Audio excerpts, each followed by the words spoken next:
tiba di tempat acara.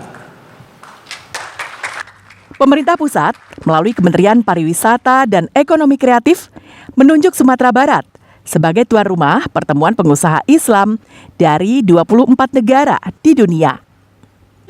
Pertemuan yang berlangsung selama 3 hari, sejak Rabu hingga Jumat malam pekan silam tersebut, dihadiri oleh Wakil Presiden Ma'ruf Amin. Menurut Wapres, kegiatan yang bertajuk World Islamic Entrepreneur Summit 2023 ini merupakan salah satu upaya pemerintah menjadikan Indonesia sebagai pusat ekonomi syariah dunia. Hal itu dilatar belakangi potensi besar yang dimiliki Indonesia, sehingga meyakinkan delegasi yang hadir tertarik menjadikan Indonesia sebagai pusat perkembangan ekonomi berbasis syariah. Menurut Ma'ruf Amin, pelaku usaha mikro, kecil, dan menengah atau UMKM sangat potensial untuk digerakkan sebagai bagian dari upaya pembangunan perekonomian yang inklusif, adil, dan berkelanjutan.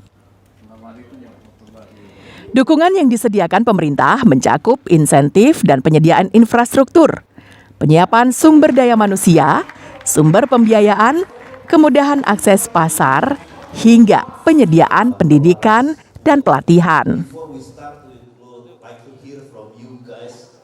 Ini salah satu alternatif untuk mengembangkan penguatan ekonomi kita itu.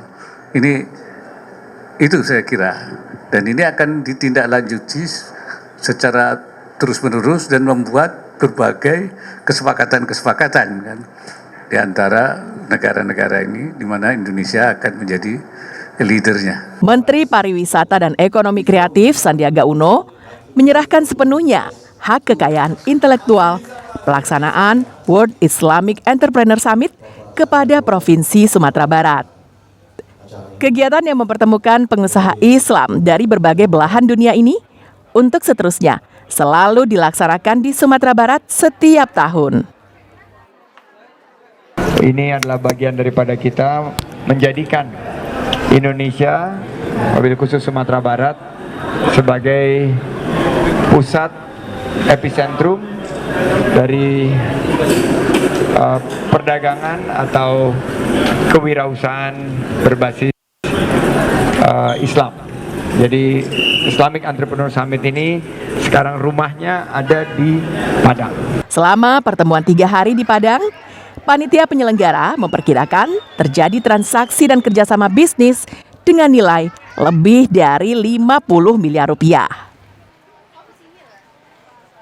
Perputaran dari tidak hanya transaksi tapi juga proyeksi transaksi dalam 1 tahun ke depan, saya bisa proyeksikan setelah kita diskusi dengan teman-teman dari business matching, tabletops, termasuk penjualan putih itu mungkin bisa lebih dari 50 miliar termasuk dengan branding values-nya dalam 1 tahun ke depan.